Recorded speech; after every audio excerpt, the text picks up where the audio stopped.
สวัสดีค่ะสบายดีพี่น้องมากับน้องกับพ่อยมือนี้เราจะมาทำอะไรคะทำเป็นกันกับไก่ก้าทำแกงไข่กับไข่น้าพ่อยจะทำไข่เองอันนี้เราไว้ใส่แตงน้อยไก่แกงพี่กำลังเลยหนูไม่ทำหนูกลัวพี่กำลังวังนะพี่กำลังจะจับตรงนี้นะพี่กำลังวังอันนี้เป็นมีดผู้ใหญ่ใช่ไหมหนูก็เอาวิ่งเสียงเหมือนกัน โอ้ย แกง ไหม ง่ายเนี่ย เดี๋ยวเรา แกงโม ไม่ใช่แตงโมมันคือแตงไข่ ไม่ใช่แตงกวานะแตงไทยแกงไก่แกงไก่แบบนี้เหรอเมื่อกี้นี้ไก่มาเลยดีเลยเหรอเราจะเอาเม็ดมันไว้ปลูกไม่มึงก็มาไว้ปลูกทำไมเอานี้สีก้มไก่ออกมาเฮ้ยก็เม็ดมันไงสีแล้วเหมือนจมูกอ่ะเล็กเหมือนจมูกอ่ะแตงโมสีแดงไม่ใช่หรือแม่ก็เหมือนแม่จอ๋อมูกเหมือนเม็ดแตงโมอ๋อแตงไทยเน่า ไปเน่า เน่าคือ เด็กอ่ะ เหม็นได้ไงหรอหอม พ่อหนูก็กินอ่ะหนูก็ลองกินอยู่นี่ตอนไม่กินอ้าวให้กินแก่ทุ่มกุ้ง อ๋อส้มๆนี่กินไม่ได้ มันคือเม็ดทำไมอ่ะ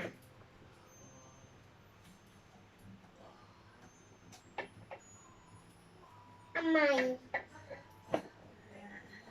กินมาเด้อพี่น้องกินแตงมันนะพลอยเด้อ ไก่แกงปลาเลย อันนี้เปลือกมันยังไม่ได้เราต้องปอกเปลือกก่อน กินแตงซุปน้ำหนักพลอยเด้ออร่อยไหม อร่อย แล้วพลอยชิมหน่อยอร่อยไหมคะ อร่อย จริงนะพูดนะ ปกติพลอยไม่กินแตง พลอยจะกินแต่แอปเปิ้ล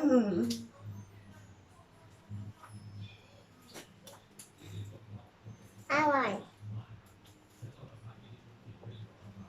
ถ้าวานหนูได้กิน เหรอ แล้วก็ไม่เป็นจิตตรง ก็มันสุกไงคะ มันก็ต้องเป็นสีส้ม ทำไมปอดจิตตรงมา ก็กินได้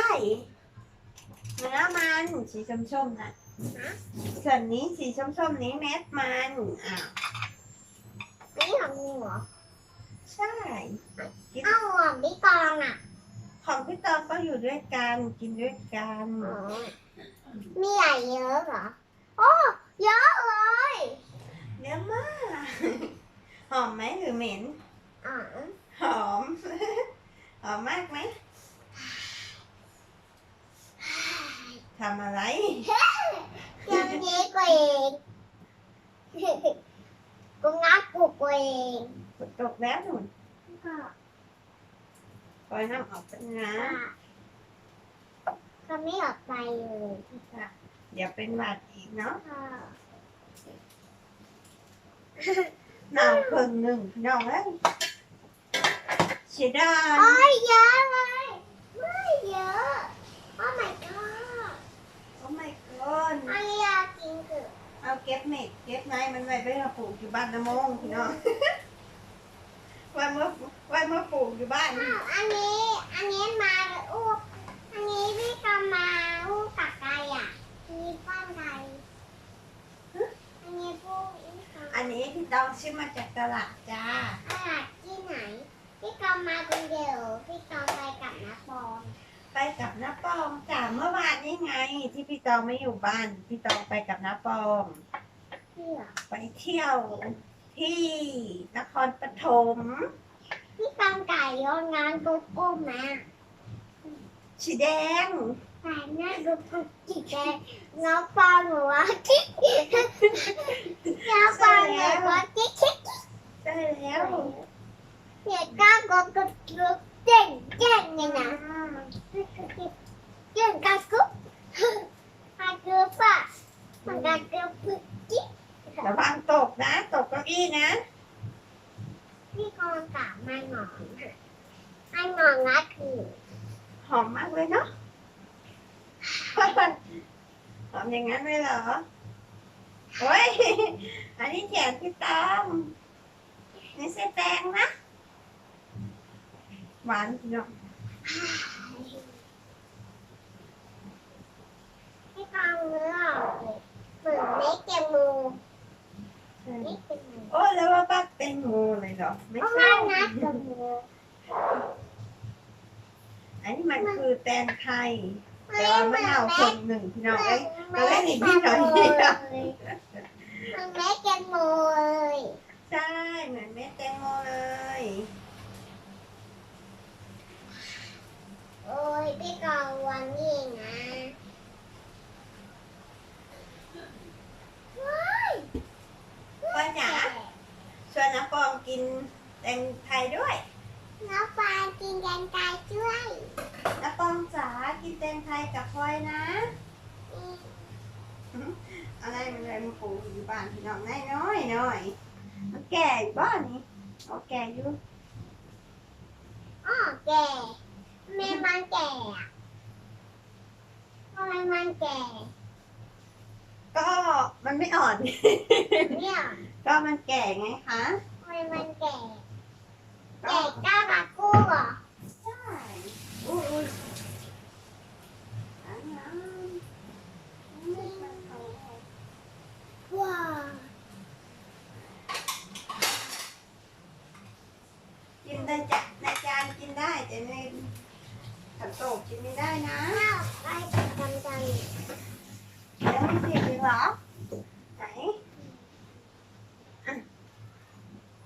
ไม่ได้ตัวนี้พอกินตัวที่มันไม่ดำนะโอ้แตงเป็นลูกพี่น้องเอ้ยเสียดายเน่าอ่ะ หนา ได้ ว กินนิดเดียวเอง เดียวเองหนาวไปไหนเนี่ยก็กัดซื้อมานะ อุตส่าห์ซื้อมาเลยเหรอ แต่มันเน่าเนาะมันเน่าถิ่มเบิร์ดพี่น้องเอ้ยเสียดายเด้ ก็กัดซื้อมานะ กินแตงแต่กินทอดส่วนแตงอยู่บ้านพี่น้องแม่น้องหวีสิปลูกแตง ติดหมด เพิ่นสิว่าน้ำพี่น้องเด็กน้อยเพิ่นมักว่าสอนท่วมเด็กน้อยชื่อหยังหนูชื่ออะไร ป้าป้า ชื่ออะไรนะ ป้า ไม่หนูจะชื่ออะไรชื่ออะไรนะชื่อนะพลอยเหรอคะ ก็กระดับเย็นกลัวกาวอาเต้นกาวจุดจุดก็กระดับเย็นกลัวกาวอาเต้นกาว อะไรเอาไปหนาว อาเต้นกาว อ๋อไหนนะพลอยลองนับเลขให้ดูสินับให้ทุกเพื่อนๆฟังสิ หนึ่ง โอ้ยระวังตกยืนดีๆยืน ห ดี นึ่งสองสามสี่ห้าหกเจ็ดแปดเก้าสิบ ๆโอ้โหเก่งมากนับภาษาอังกฤษ หน้าตาคือแบบไหนอ่ะ ภาษาอังกฤษก็คือวัน one two three four five seven ชิดก่อนไหมคะชิด seven เอ๊ะ eight nine ten เย้เก่งมากภาษาจีน oh อีก่อน oh การคือหูอิ๋วกีปลาจิ๋วกือ เก่งมากไหนๆพี่ต้องตบมือให้อันนี้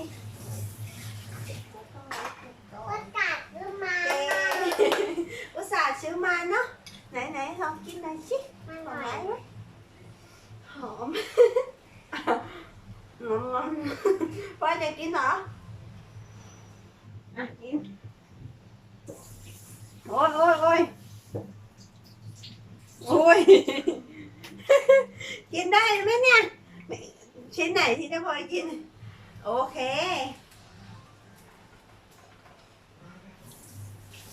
อร่อยไหมอ่ะ ค่ะ มาลงที่เดิมนะ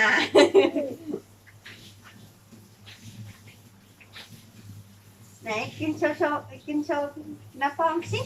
น้าปองกินแตงกับพลอยนะอ้ำโชว์เลยมัม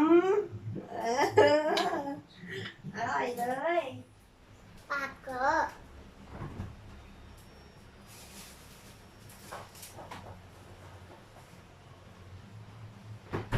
แล้วพลอยก็จะทำไข่นะ ไก่ไก่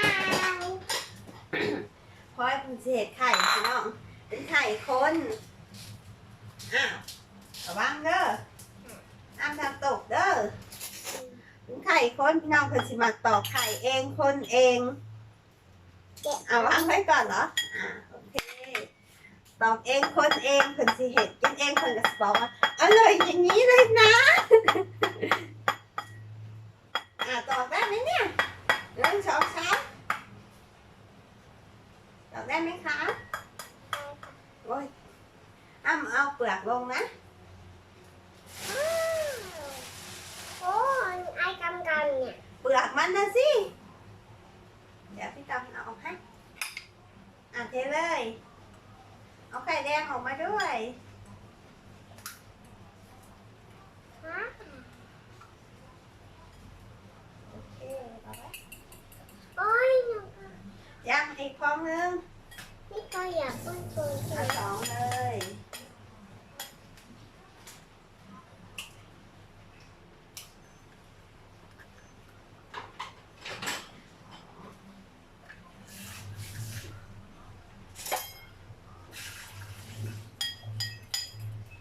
คนให้ละเอียดนะ ว้าวถ้าเกินกันเนี่ย ชวนเพื่อนๆคนไข่ด้วยสิคะชวนน้าปองคนไข่ ตอนไก่ใช่ไหม น้าปองคนไข่กับน้าพลอยนะคะ โอ้ นี่แตงพี่น้องได้เหลือเท่านี้แตงลูกมันใหญ่ลูก50 บาทจะได้พี่น้อง แต่ว่ามันเน่าเพราะว่ามันไม่ได้เน่าอ่ะพี่น้องมันซุกโพดถังหนึ่งเลยกินหน่อยเดียวกินแตงนะหอมหวานพี่น้องเอ้ย ถ้าเป็นกี่โลถ้าเป็นกี่โล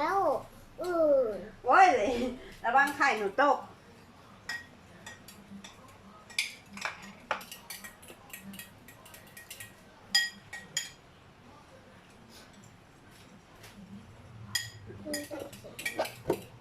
กินกับนี่พี่น้องน้ำซุป MK ของโปรดนะพลอยเลยนะ นี่ตอนจับจ้าเก๋หนิงอ่ะ แล้วพลอยกินผักใบเขียวไหม พี่เราปอมมากินตัดได้เกิน น้าปองชอบกินผักไหมนะ ก็ลูกก็กินกว่าลูกนับปอนกินตัดได้ยังอ่ะ น้าปองคะน้าปองกินผักหรือยัง ลูกนับปอนกินตัดได้ยัง น้าปองเหรอคะ ลูกนับปอน ลูกน้าปองน้าปองไม่มีลูกน้าปองไม่มีลูก พี่นับปอน พี่น้าปองเหรอคะอ๋ออันนั้นน่ะไม่ใช่ลูกของน้าปองเป็นหลานของน้าปองคือ พี่ภูพี่แพนพี่วิ อ้าว อันนั้นเป็นหลานของน้าปอง น้าปองยังไม่มีลูก ทำไมนับปอนไม่มีลูก น้าปองยังไม่ได้แต่งงานจ้า อ๋อการแต่งงานก่อน แต่งงานก็คือน้าพอง นับปอนเหรอ เพิ่นสิถามถ้าเห็นสูตรแต่งงานพี่น้องเพิ่นสิว่าหนูอยากแต่งงาน เห็นสูตรลาตรีสีขาวๆเพิ่นสิบอกเราพี่น้องหนูอยากแต่งงานน้าพลอยอยากแต่งงาน การแต่งงานอ่ะ น้าพลอยเพิ่นสิว่าจังซั่นเลย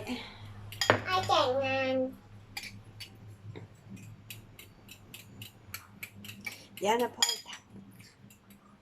เอ๊ะ ำมาเด้อพี่น้องกินข้าวนะกับน้องกับพ่อยเด้อนี่เขาวกับพ่อยมีข้าวน้ำซุปเอ็มเคแล้วก็ไข่เย็นหรือยัง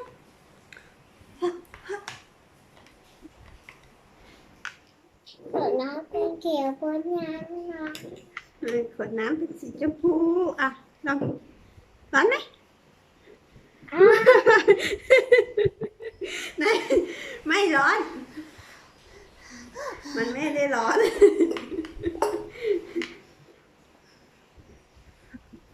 มันไม่ได้ร้อนพลอยทำว่าพลอยแกล้งพี่ตองเลย โอ้ย ข่าวน้องพลอยเด้อพี่น้องข่าวน้องกับน้องกับพลอยกับพี่ตองเด้อพี่ตองแกงส้มไข่ข้นพี่น้อง ใคร พี่ตองเอาน้ำซุปเอ็มเคคนใส่กับไข่เติมซีอิ๊วขาวนิดนึงแค่นี้นะพลอยก็กินแซ่บแล้ว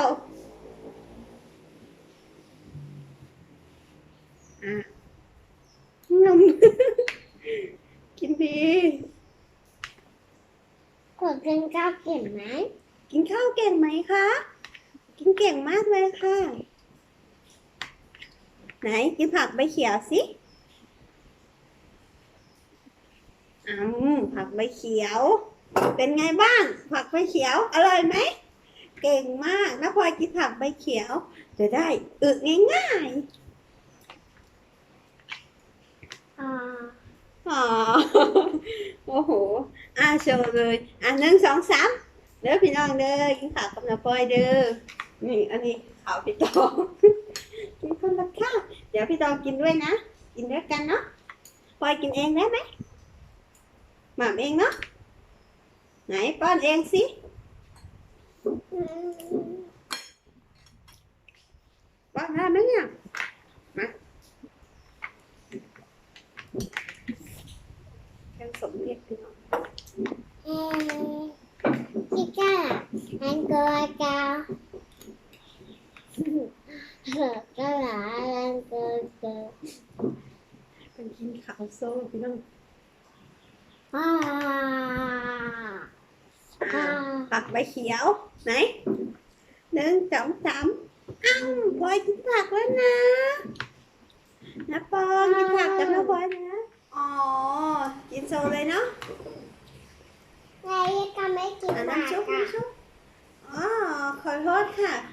เดี๋ยวพี่ตองก็กินผักด้วยโอเคไหม หันซองกินผัก กินผักด้วยกันเลย พี่ตอนไม่กินผลไม้เยอะ ได้ค่ะกินผลไม้เยอะๆเนาะกินข้าวเยอะๆจะได้โตเร็วๆกินผักใบเขียวด้วยเนาะ ๆพี่ตอนกินตรงนี้นะ กินนมด้วยใช่ไหมคะ กินนมด้วยจะได้โตไวๆเนาะไหนอ้าว กินข้าวกับน้องกับพ่อยมือนี่กินดีพี่น้องกินข้าวแรงกับน้องพ่อยเด้อติ๋วเดี๋ยวติ๋วไว้เช็ดปาก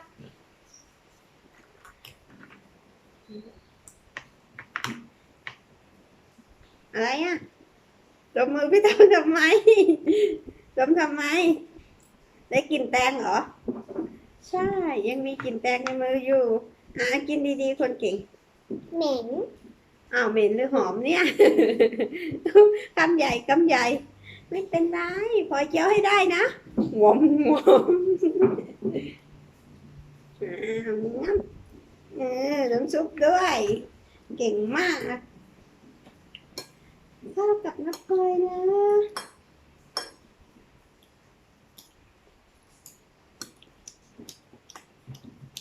อร่อยไหมจ๊ะ พี่ตอนกินผัก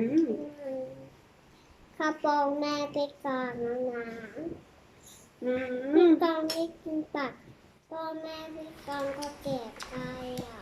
โอ้ยพ่อแม่พี่ต้องจะเสียใจมาเสร็จเนาะพี่ต้องไม่กินผักเครื่อง พอ ปาก กินผักเก่งมาก เครื่องปากค่ะ เผ็ ผ็ด พอแกก็กินผัก บอกแล้วให้กินผัก กินผักเยอะๆจะได้โตเร็ว กินผักเยอะเลย ๆอร่อยไหมจ๊ะ เอ้ยว้อง พี่วีน้องผู้น้องแพรน้องวีกินข้าวน้องนะพลอยเด้อนะป้อมเอ้ยกินข้าวกับน้องนะพลอยเด้อน้องนะพลอยกินข้าวกับหยังหนูกินข้าวกับอะไรคะ มันอายคือขาวๆอ่ะ กับผักที่ไหนอ๋อป้ายผูกแขนพี่ตองแม่พี่ตองผูกให้ ไม่อ่ะ ก็แม่พี่ตองผูกให้ จะได้ไม่ป่วยมีพายผูกแขนก็คือจะไม่ป่วยน้าพลอยจะเอาไหมพี่ตองผูกให้โอเคเดี๋ยวพี่ตองผูกแขนให้นะน้าพลอยมีสีชมพูน้าพลอยเอาสีชมพูเปล่าโอเค ถ้าเขียนพูดเหมือนกันเลยอ่ะ เหมือนกับกิฟต์หนูเลยโอเคไหม อ้าว เอาตกอีกแล้วเหรอนั่งคนไปยังนั่งเก้าอี้เล็กน้อยพี่น้องนั่งเก้าอี้ผู้ใหญ่กระสิตก เอาหมอนดุนกับพออยู่นั่นแหละพอยต้องกินข้าวเยอะ พ่อ ๆจะได้เจอเร็ว ปัง ๆทำพร้อมเลยเหรอ ให้ฟังเสียงกองนะปังปอมนะ ฮะ เสียงกองนะไง ใช่ กองหนูกับเสียงกองนะไง ปิดอะไรเหรอคะปิดเหรออ๋อพี่ตองเปิดระบายลมเข้าแล้วเปิดแล้วปิดมุ้งลวดอยู่ยุงไม่เข้าบ้านโอ้ยเป็นยังน้องพลอยกับพี่ต้องถึงหลาผม แล้วพลอยมากหลาผมพี่น้องเพิ่นสิมากกับเพิ่นบอกว่าเพิ่นช่วยเพิ่นน่ะเพิ่นกันสิมากปล่อยผมมากปล่อยผมนะเพิ่นก็ต้องให้ปล่อยด้วย ปล่อยด้วยกันเพิ่นน่ะ ไปด้วยกัน ปล่อยผมด้วยกันเพิ่นก็มากมัดผมโอ้ยไม่เอาเดี๋ยวกินข้าวอยู่เดี๋ยวเลอะไว้อ่ะฉันจะจำ โอ้กินข้าวจะหมดแล้วนี่ ใช่กินเก่งมากเลยบ๊ายบายพี่น้องไว้ให้น้าพลอยกินข้าวต่อบ๊ายบายด้วยค่ะน้าพลอยจ๋า